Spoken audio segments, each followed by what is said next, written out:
یہ حضرت نعیم رضی اللہ تعالیٰ عنہ بہت مذاقی تھا، بہت مذاق کرتا تھا، سمجھے یہ تو اس وجہ سے اللہ ایک نابینا صحابی تھا، اس نے کہا مجھے پیشاب لگ گیا ہے، اللہ کے لیے مجھے فاصلے پہ لے جاؤ،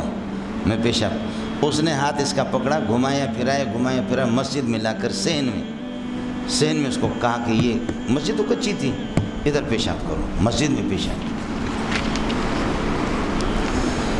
صحابہ نے کوسنا شروع کیا، وہ بھاگ گیا اور نابینا صحابی سے کہا کہ تمہیں شرم نہیں آتی مسجد میں پیشاب کرتے ہو؟ کہا خدا کی قسم مجھے تو نعیم نے کہا کہ یہ کچی زمین ہے، یہ مجھے کیا پتہ ہے، اب اللہ کی قسم اس کو چھوڑوں گا نہیں، کسی بھی صورت میں نعیم کو نہیں چھوڑوں گا، سمجھے۔ ہفتہ ڈیڑھ ہفتہ نہیں گزرا، وہ نابینا صحابی وہ مسجد میں بیٹھا ہوا تھا، صحن میں بیٹھا ہوا، تو حضرت عثمان رضی اللہ تعالیٰ نفل پڑھ رہا تھا، تو حضرت نعیم آ گیا، اپنی آواز بالکل بدل دی، اس کا ہاتھ پکڑا، کہا آپ کو دکھاتا ہوں، نعیم کو دکھاتا ہوں، اور یہاں سے ڈنڈا ہاتھ میں لگے، سیدھا مارو گے نا، یہ نماز پڑھ رہا ہے، نفل پڑھ رہا ہے، سیدھا مارو گے اس کے سر پہ لگے گا۔ اس نے دے مارا حضرت عثمان کو ڈنڈا، حضرت عثمان کے خون ہی خون نکلے، خون ہی خون، نماز توڑنی پڑی اس کو، حضرت نعیم بھاگ گیا۔ اس پر صحابہ اتنے غصہ ہو گئے، انہوں نے کہا اس کو چھوڑیں گے نہیں، اس کو جان سے مار دیں گے۔ تو اس پر پھر یہ ہے کہ حضرت عثمان نے جو جملہ کہا، فرمایا خبردار اس کو چھوڑ دو، یہ بدری ہے، بدری اللہ کے لاڈلے ہیں، یہ بدری ہے اللہ کے لاڈلے ہیں، ان کو چھوڑ دو۔ بہت مذاقی تھا، یعنی آپ یہ دیکھیں نا کہ اس کی حرکتیں، کہ ایک بدو غریب آیا اپنے اونٹ کو ادھر بازار میں، ذوالمجاز کے بازار آپ جائیں گے، وہیں پر اللہ آپ کا بھلا کرے، اونٹ بٹھایا، جا کر کے سودا لے رہا ہے، تو کچھ لوگوں نے کہا کہ یار آج گوشت نہیں ہے، سمجھے، اس نے نعیم نے آ کر کے کس کر کے اس کے اونٹ کو ذبح کر دیا، نہر کر دیا، اور آدھا گھنٹہ پونا گھنٹہ بازار میں اس نے لگایا، اس نے پورا گوشت بھی بانٹ دیا۔ واپس آ گیا، رو رہا ہے کہ کیا ہوا، لوگوں نے کہا کہ فلاں نے آپ کے اونٹ کو نہر کیا، پکڑا اس کو، کہا کہ میں نے نہیں کی، جاؤ حضرت سے پیسے لے لو نا، جاؤ حضرت سے پیسے لے لو۔ ساتھیوں نے کہا تھا مجھے کہ حضرت نے کہا ہے، جا کر کے حضرت نے اس اونٹ کی قیمت اس کو دی، اور اس کو کہا خدا کی بندے آپ اس قسم کی حرکتیں کرتے ہیں۔ یہ کئی دفعہ ایسی حرکت کی کہ توبہ پڑھ کر کے ہنس کر کے تمہارے یہ کہ پیٹ کے اندر تکلیف ہوگی۔ سفر کے دوران حضرت بلال کی بھی اس کو بھوک لگی تھی، ابو بکر تھے، آپ صلی اللہ علیہ وسلم، کچھ صحابہ تھے، بھوک لگی تھی اس کو،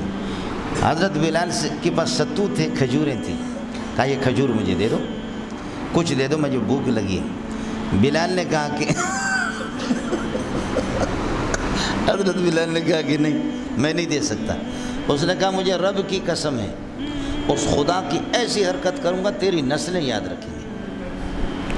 تو حضرت بلال نے کہا کر جو کچھ تجھے کرنا ہے۔ حضرت صلی اللہ علیہ وسلم اور ابو بکر اس وقت کہیں نکلے تھے، یہ یہاں بیٹھا ہوا تھا اور یہ توشہ کو سنبھال رہا تھا، راشن کو سنبھال رہا تھا، اور اس نے اکیلا مانگا، اس نے دیا نہیں۔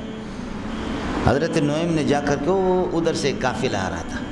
قافلہ والوں سے ملا، یہ راستے پر ایسے جا رہے ہیں، قافلہ والوں سے کہا کہ میں مجبور ہوں، مسافر ہوں، میرا ایک غلام کالے رنگ کا ہے، اور رنگ کا کالا ہے، بڑا تکڑا ہے، بہت کام کرتا ہے، تو اگر وہ غلام 1000 کا ہے تو میں مجبوری میں 500 میں آپ کو بیچ رہا ہوں، میں مجبور ہوں، 500 روپے مجھے دے دو اور اس کو لے لو۔ لیکن ایک بات آپ لوگوں کو بتاؤں، جب آپ اس کو گرفتار کریں گے نا تو وہ کہے گا میں آزاد ہوں، کبھی کبھی اس طرح الٹی سیدھی باتیں کرتا ہے، اس کی فکر نہیں کرنا، چھوڑنا نہیں اس کو۔ پیسے لے کر کے بھاگا، انہوں نے بلال کے ہاتھ پاؤں باندھ کر کے لے گئے اس کو۔ حضرت بلال نے کہا خدا کی قسم میں آزاد ہوں، میں غلام نہیں، اس کو میں اس کا میں کہاں سے غلام ہوں، میں آزاد ہوں، ابو بکر نے مجھے آزاد کیا، کہا نہیں، اس نے کہا تھا یہ ایسی الٹی سیدھی باتیں کرتا ہے۔ اس کے بعد حضرت صلی اللہ علیہ وسلم کو پتہ چل گیا، حضرت نے بندے بھیجے قافلے کے پیچھے، دوڑ کر کے قافلے کو پیسے دیے، اور قافلے سے کہا کہ خدا واسطے حضرت فرما رہے ہیں کہ بھئی یہ حرکتی آدمی حرکت کر رہا ہے، بلال کو چھڑا کر کے لائے، جب بھی نبی بلال کو دیکھتا الگ ہنستا، اس کو دیکھ کر الگ ہنستا۔ بلال کو کہا کہ تو بھی یاد رکھے گا نا کہ آج کے بعد اس قسم کی حرکتیں تو کرتا۔ یہ ہوتا رہتا ہے مولوی صاحب.